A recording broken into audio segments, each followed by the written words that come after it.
Hi guys, it's Michael here from Institute of Photographers from By One Vision Photography. First of all, I just want to say I am so sorry that we haven't posted a blog in quite a while. Me and Ed have been extremely busy. We've been, since the first blog post, podcast, get it right, Michael, is we've been to Vegas, been to WPPI, then we came back from there, and that was a hell of an experience, if I was honest with you. We both very much enjoyed that. Learned a lot, got a lot from it. We've also photographed so many weddings. May has been extremely busy for us both. I think I shot 9 weddings in 3 weeks, like 3 a week. And it's obviously not just that, it's all the stuff you do afterwards. All the editing, all the sneaker peeks, everything else. Plus been working on the website, all the new platforms, which I will now explain to you in this particular podcast, what we're going to plan to do in the future, what we got planned, what we got going on. We got some exciting stuff going on at the minute, which is absolutely great. Yes, we have been receiving questions, and because we do ask you guys for questions, if you guys want to know anything, things, how we do things and things like that, all means, please go on to the Institute of Photographers Instagram page, which is Institute of Photographers. You can see exactly what we've been up to, go behind the scenes and all that type of stuff. And if you got any questions, just drop us a message in the Instagram or drop us an email on any of the platforms on what we have, and we're more than happy to get back to you on how we get things done there. So yeah, that's what we're doing. That's what we have been doing. It's been crazy. As I said, I do apologise for obviously not doing a podcast a bit earlier. So what the future is now, we'll probably try to do it at least once a month. At the moment, I'd like to probably do a little bit, maybe 2 or 3, depending on how busy we are and things like that, if that makes sense. We're also trying to do some stuff actually at the weddings itself. We'll probably talk about the weddings there and then, and we'll talk about the day, how it all goes, things like that. So that's our initial plan. So at least you get something from it, if that makes sense. I'm always a big believer of I may not know everything, which I don't. I might not have the answers, which again I don't. But one thing I will do is try to give you the answers and try to give you the confidence to move forward and stuff like that. And it goes with the photography as well. You may see one photographer who do one thing, and you may see a different photographer who may do it in a different way. How me and Ed shoot is 2 completely different ways, but we still get the same results or close to it, should we say. So I'm a big believer there's no right or wrong. As long as you get the shot and as long as you get the image, that's all what matters to me personally. Doesn't matter what your ISO, what equipment, what lens, anything like that. That's sort of important, but not the most important. As long as you get the shot you were looking for, then that's all what matters, if that makes sense. So yeah. So we got some exciting stuff going on. So as I said, we've been working behind the scenes with a lot of the platforms. So just so you all know, we do actually have a mobile app now, which is on the Apple Store. Be also on the Android as well, on the Google Store. I'm just waiting for that to get approved. But the mobile app is now available. You can download it for free. There's no cost or anything involved. You can download it free. You can obviously the online platform, the free photography learning is on there at the moment. We will be adding other stuff onto that, and I will explain to you more about that as it comes live. But it is live. There is online free workshops and videos, and we actually have just uploaded a behind the scenes video of a whole wedding, so from the service, preparations, portraits. So there's one behind the scenes where you can actually see how we work, how we operate, and things like that, which is kind of exciting stuff to do. We are working on other things, but if you have purchased a workshop online, and then as long as the email matches up XYZ, you will get them also on the app as well. So, but at the moment it's all free. You download it. If you wish to pay for a course, then what we recommend is to go onto the website, pay for the course, then it should be linked up to your onto your phone. Then, if that makes sense. And again, if you do have any questions, all means just drop us a message, an email, and we're happy to help you out in that. Again, it's something new for us. First time we've ever done anything like this, but it was obviously the way forward with phones and iPads and everything else these days. So it was only the right way to move this forward into that way, if that makes sense. We'll be launching more subscriptions and more courses and more workshops as we build it over the next 12 to 24 months. You just have to be patient with us, because every wedding we're doing, we're actually filming behind the scenes, and then obviously we've got to go through all the footage, get it all right, do the audio and everything else. Again, that's just what we're working towards, talking about workshops, we do actually have a couple of announcements. Also, we actually got a wedding photography portfolio builder workshop on the 4th of August. We're going to have models and all models, different types.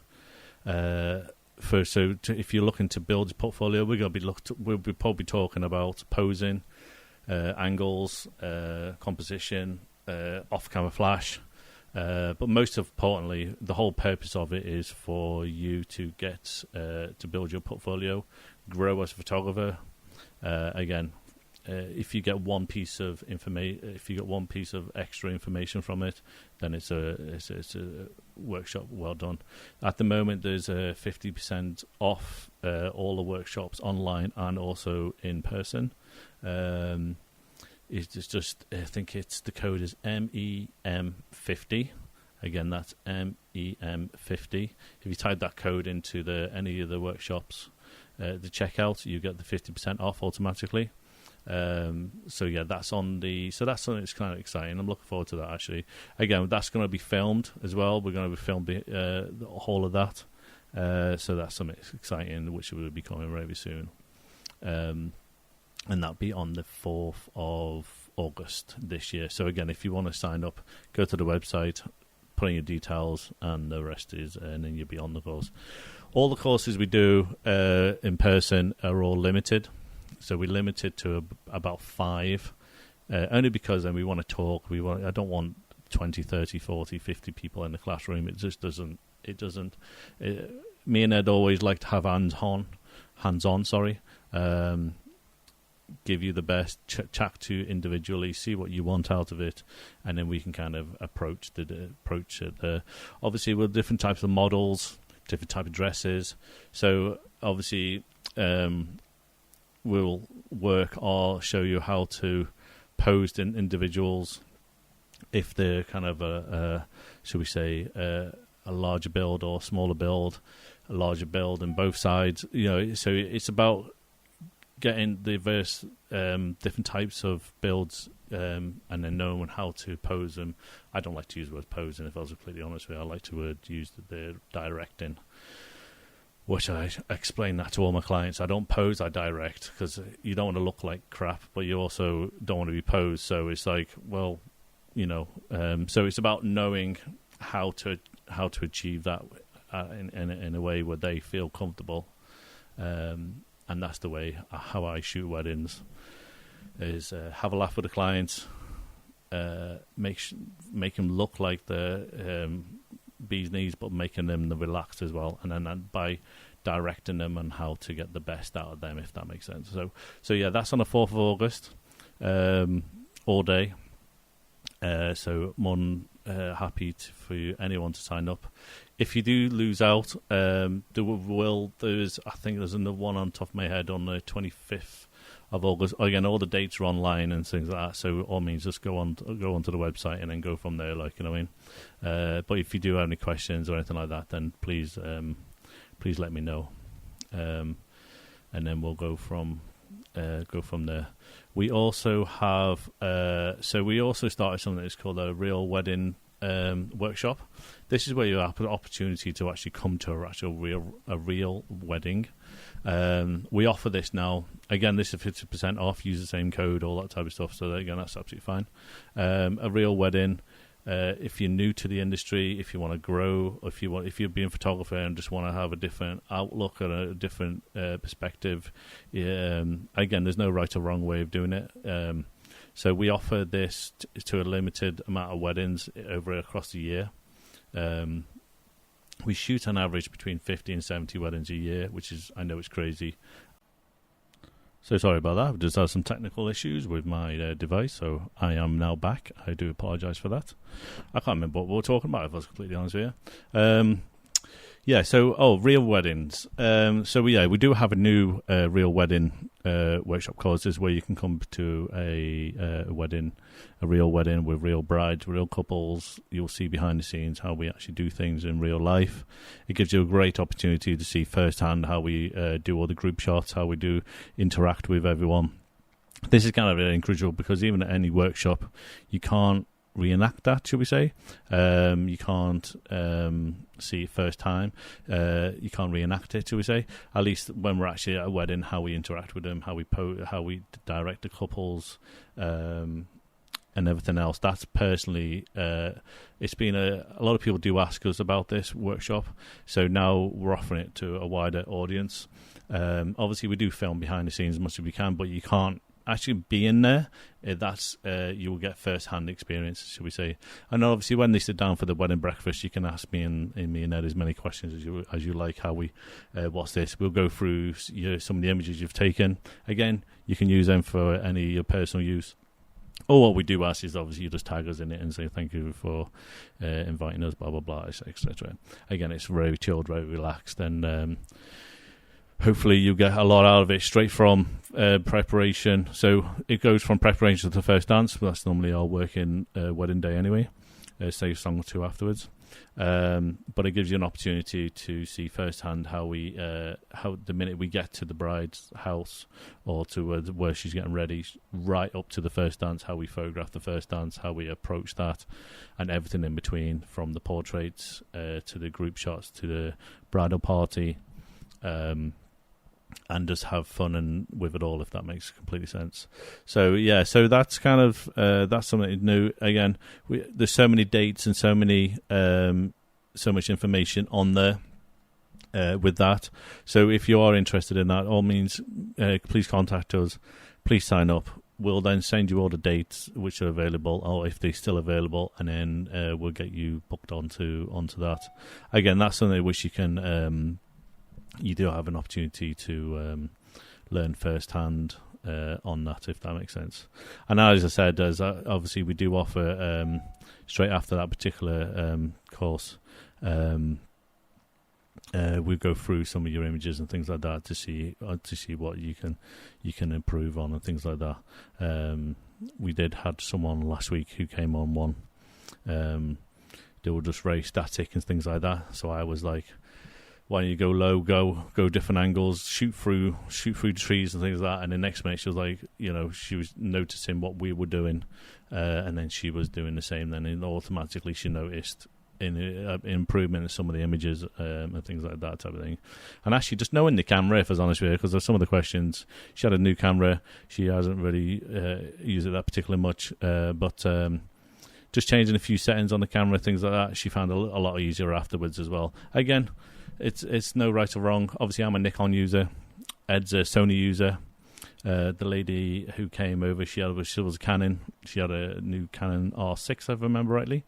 Lovely camera. Again, that's 3 different manufacturers, 2 different cameras. But just changing a few settings and things like that, it just makes everything a lot easier. Change your settings to whatever you're comfortable with. So for example, I've got an option where I can change my ISO on my focus ring.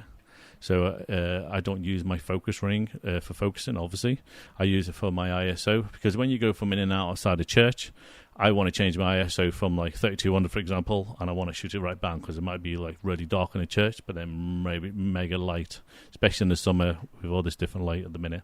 So I want to change it fast. I don't have time to then press a button to then change it on the thing. So by changing it fast like that and then changing the shutter speed on the thing, I can literally do it all together in one go. So my thumb's changing the shutter speed, and then my focus ring's changing the ISO, and it's a millisecond. I'm changing it straight away.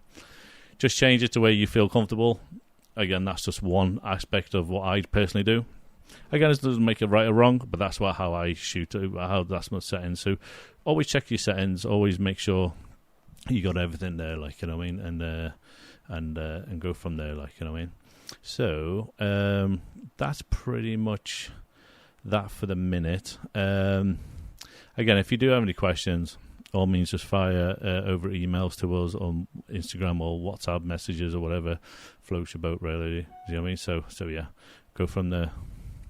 So I'm just reading some of the questions now, which I've got in from people. How do you approach teaching client?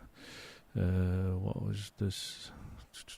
Sorry, I'm just going through some of these messages now. Upcoming events, which I've already covered with you. Someone just asked me when's the next winning portfolio workshop. That's on the August 4th, just so you all know. And obviously the portfolio workshops as well, which will benefit your careers. Someone's asked me, is there any other upcoming workshops? Yes, there are. There is workshops across the year, all spaced out. Obviously, I don't do that much. If I remember rightly, we're doing some off-camera flash workshops towards the end of this year, which we're quite excited about. Obviously, it's a bit darker, so we don't have to work until 10 o'clock at night until it gets dark. So that's why the latter half of the year we do more flash workshops.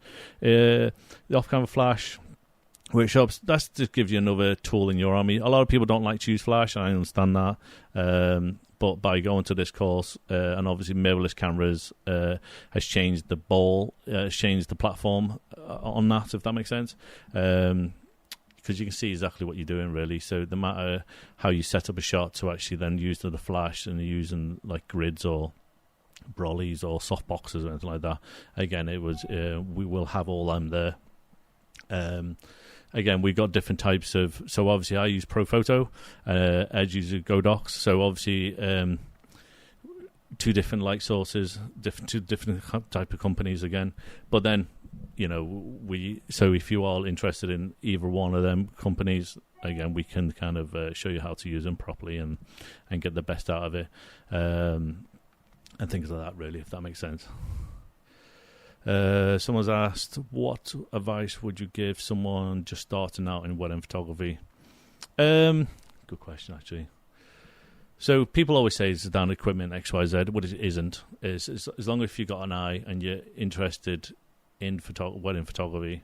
Some people always have a boo. I always find, especially when I was starting off, everyone's, oh, you want to be a wedding photographer? It's like, well, yeah. Some people are like, oh, I want to be a fashion photographer or sports photographer, XYZ.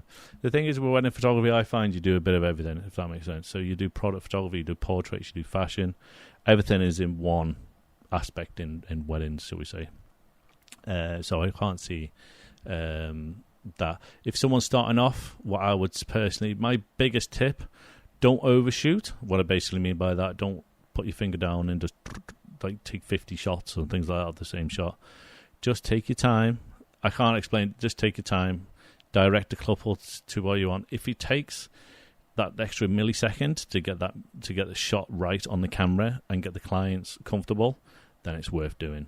Just seriously, just slow it down. Don't rush it. Don't panic. It will come. That's one of the first things I always teach people is don't rush into things. Slow down. Get it right. The clients know what you're trying to do. Just take that extra millisecond to get it right in the camera. Direct the vision you have and just slow it down a little bit, and then you'll probably find you're probably, one, taking less shots because of that reason, and two, you're probably doing less post-production work because you've got it right in first camera, if that makes sense. So yeah, that's my personal advice from that point of view. Starting off, obviously you can reach out to some photographers if you're college, university, and you want to get some experience. So some photographers do allow other people to come in. You can second shoot for other photographers, which is actually a great way to like offer your services to some photographers. So you say you'll second shoot for them. It's great experience for you to kind of get that experience there. So that's kind of that aspect there really. But if you're looking starting off, then yeah, just reach out and things like that. How important is for photographers to continue to learn and update their skills? Oh, geez, what a question that is. So the person's asked, how important is it for photographers to continue to learn and update their skills? So I'm massively on this one, considering I do the courses and I do the workshops, X, Y, Z. But as a photographer myself, I'm always still learning. I still want to be the best I can personally be. I'm always learning. I'm always on workshops myself. I'm always looking to be better than my next photograph, if that makes sense. Even if I've been to a wedding venue 50 times, for example, I always don't want to do the same shot twice. I always want to do something different. So, I might put the flash here. I might put them flash there. I might use my reflectors. I might use two flashes. I might pose the couple in a certain way, depending on the weather as well. That also dictates what I can and can't do. And depends on the clients as well. For example, if it starts raining, you can do a rain shot. As long as the couples allow you to do that, you can should change your approach. As a photographer and as a business person, I'm always looking to learn, always looking to adapt and improve my creativity, shall we say, if that makes sense. So that's what. Always update your skills. If someone says that they know everything, it's just personally, it's not true, because there's always room to improve. There's always room to learn more, and that's what I love about this industry. Even if you want to learn more about the cameras on the technological side of stuff, because there's always new cameras, new flashes, new equipment coming out, to watching. Going to different webinars and workshops, X, Y, Z, and learning from some of the other photographers.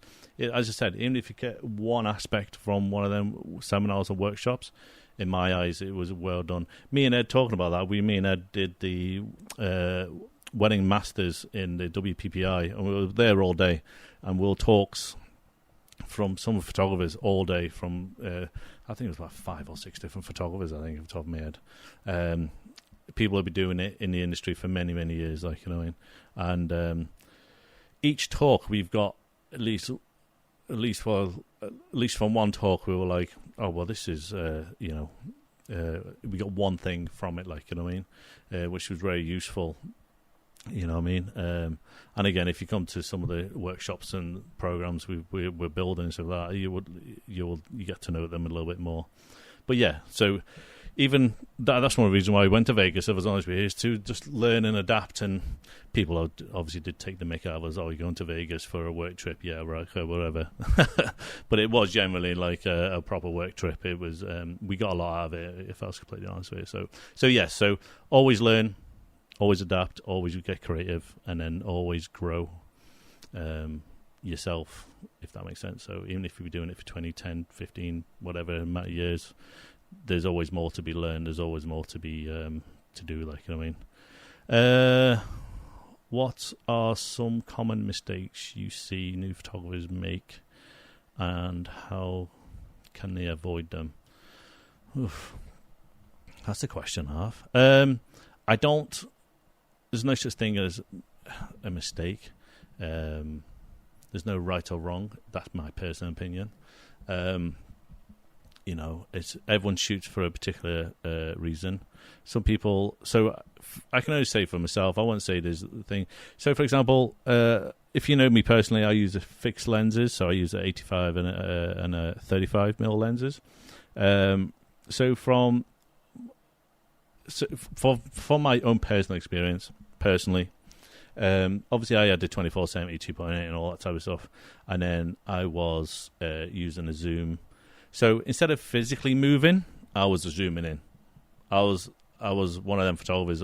Zoom in, that'll do, and then stuff like that. So many years ago, I changed from, I thought, should I go 35? Should I go fixed lens? So I decided to go fixed lenses, and then I'm still fixed lens now today. What I found personally myself, I'm more engaging with the client, and I'm actually more moving around more, like going forward, going back, go left to go right, go up, low, go low, go high, doing all that. So what I've personally found by doing fixed lens, I'm more creative, if that makes sense, because I'm physically have to go forward, I have to move backwards, and things like that. Do you know what I mean? Another thing some people do is put it in like aperture priority or shutter priority, and then the camera fixes everything else. If you can get in the habit of, I used to shoot aperture priority. I'm not going to say, but many years ago I changed into full manual, and the difference is quite a big difference, really, if that makes sense. So now I shoot completely manual. Been doing manual for many years now, so it's So a lot of people, when they start off, all means if you're starting off, to put in aperture priority, things like that, then over time, when you get more confident with the camera and your abilities, and I understand that weddings are high pressure sometimes, and you got to kind of work fast. But then that's when I said earlier on to slow down, don't worry about it, and it would generally be fine. Like, you know what I mean? Just trust in yourself, and you should be fine. Like, you know what I mean? Go from there. Like, you know what I mean?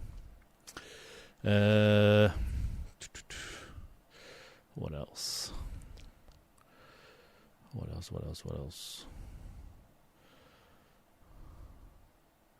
So what advantage do you have for photographers who want to improve the client skills?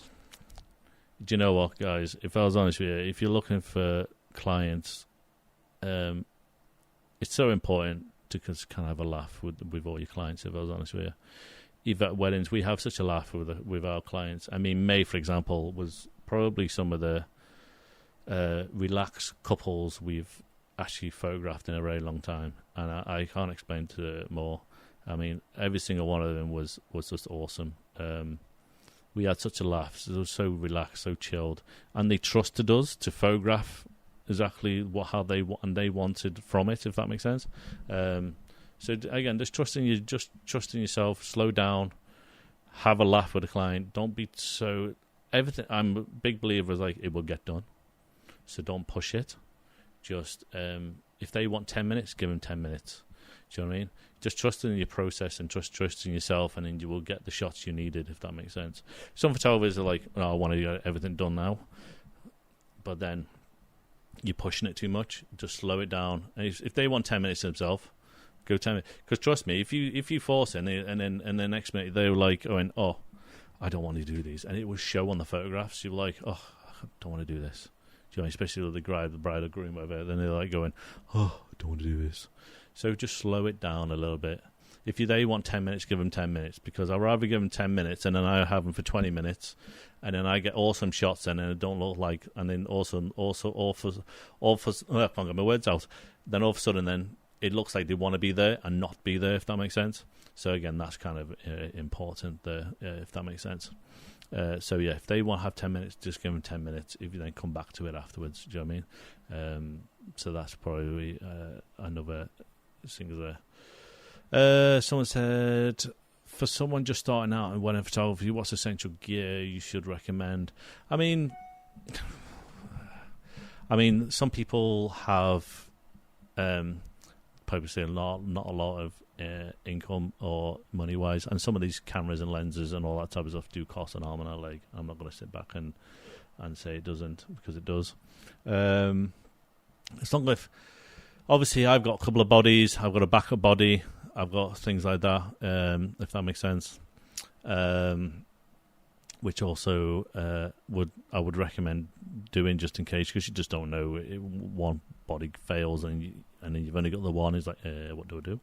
So yeah, just have a body. Maybe start off with a zoom lens, and then as you get more comfortable and things like that.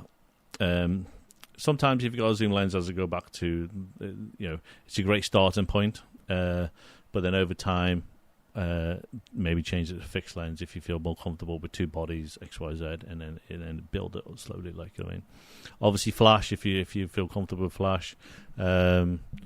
You can put it on TTL if you wish. You can put it in manual. It depends on how your ability and things like that, and then build that up to like off-camera flash and then triggers and all that type of stuff, and then build in multiple flashes and gels and honeycombs and all that type of stuff. So my personal tip is just start slow and then build it up slowly. That'd be one of my favorite tips, really. How important is it to have a unique style or niche in the wedding photography? So for example, some of the people who work for me, they sometimes see an image and go, "Oh, that's Mike's image." They didn't even have to actually be there photographing it. They just know, "Oh, that looks like Mike's image." Oh, and then they realize, "Oh, it is actually Mike's image." So by having unique style or look to your images, it's kind of key to your personal branding. If that makes sense. So if you've got, obviously branding's quite important. Obviously I'm not going to go too much detail of this because we cover all this in some of the workshops, and again something which we're building on to some of the online courses. So again, I don't want to go too much deep in depth with branding and things like that, but that's something which should be coming out very soon online with one of the wedding photography workshops and things like that, which we're covering. But branding is obviously your name, XYZ, but the way your images look as well, that's also classed to one of your branding. So when someone looks at an image, oh, that's such a person's such a person's photographer. So it is very key to have a unique style, or not style necessarily, look, should we say, towards your images, so then they know that's your particular look, like, you know what I mean, if that makes sense. So it is important to kind of get that right. So then when you do post and when you do put stuff online or your website, they automatically know, oh, that's such wedding, or that's such photographer, like, you know what I mean. So it's so important to have that, like, you know what I mean, if that makes sense. What else? I think that is it for the moment. So, yeah, just people asking how can your listeners sign up to upcoming workshops again, or download the app. So thanks very much for the question. So again, listeners can sign up on the website. It's completely free. You can download the app as well, and you can get loads of free content there as well, and then that's completely free. All the workshops, all the upcoming workshops and in-person stuff, again, is all online. All the dates are all on there. Again, if you're unsure, then all means just let us know about that. If you do have any questions, then that's absolutely fine. So I think I'm going to call it that. That's probably about over half an hour now, I think. Had some technical issues halfway through. I do apologise for that. Hopefully that won't happen again. So, if any of you do have any other questions, if you do want to ask us a question about our next podcast, then all means let us know. Hopefully I'll get Ed on the next one. He's been extremely busy, if I was completely honest with you. So, and that's one thing I said to him, oh, listen, I'll do this one next. Hopefully then we'll do the both together. And then hopefully, if I was honest with you, we're going to probably get some more. I've got some students who are on my course. I'm going to get them on the podcast. We're going to talk about their experiences, the way we've helped them, and so you can see firsthand exactly what we do. So that'll be something exciting over the next couple of months. We're going to get some. I don't want to talk about the photography all the time. I also want to talk about the wedding side of stuff as well. So any brides or grooms out there looking for tips or hints and things like that, we're going to be talking about that. I want to be talking to some wedding suppliers, some wedding venues, which can give you helps and tips and things like that, which we'll probably be looking forward to. What else is upcoming? It's so much going on. Seriously, guys, I can't explain to you how much we're working on behind the scenes at the minute. It's a bit crazy at the minute. We've got a whole different team working on the editing side of the courses and things like that, which is crazy. That's why it's taking a little bit longer than normal to get some of the edits done, because just so much to go through. But we want it right for you guys, so that's another reason why I don't want, like, if you know me personally, I don't rush things. I'd rather take my time and get it right first time, and then, so it offers you the right amount of information and correct things like that. But that's just me as a person. I don't like to rush these things. I'd rather take my time, an extra month or two, things like that, to get it right. But yeah, as I said, I apologise for it's taking too long to actually do this. I can't wait for you to listen to the next podcast. Ed will probably be here on that one. As I said, there's a lot of upcoming exciting new things, and we'll probably get to talk about that in the next podcast and things like that. But again, if you do have any questions about anything we've discussed here today, or anything which is on the website or anything, please just drop us an email or drop us a WhatsApp or Instagram message or anything like that, and we're more than happy to answer your questions, to help you guys. We're here to help you. We're not here to anything like that. That's what we like to do. So yeah. All right, guys. I hope you all the best. Can't wait to see some of the creative photographs you're going to take over the next couple of weeks. And yeah, wish you all the best, guys. Take care. Bye bye now.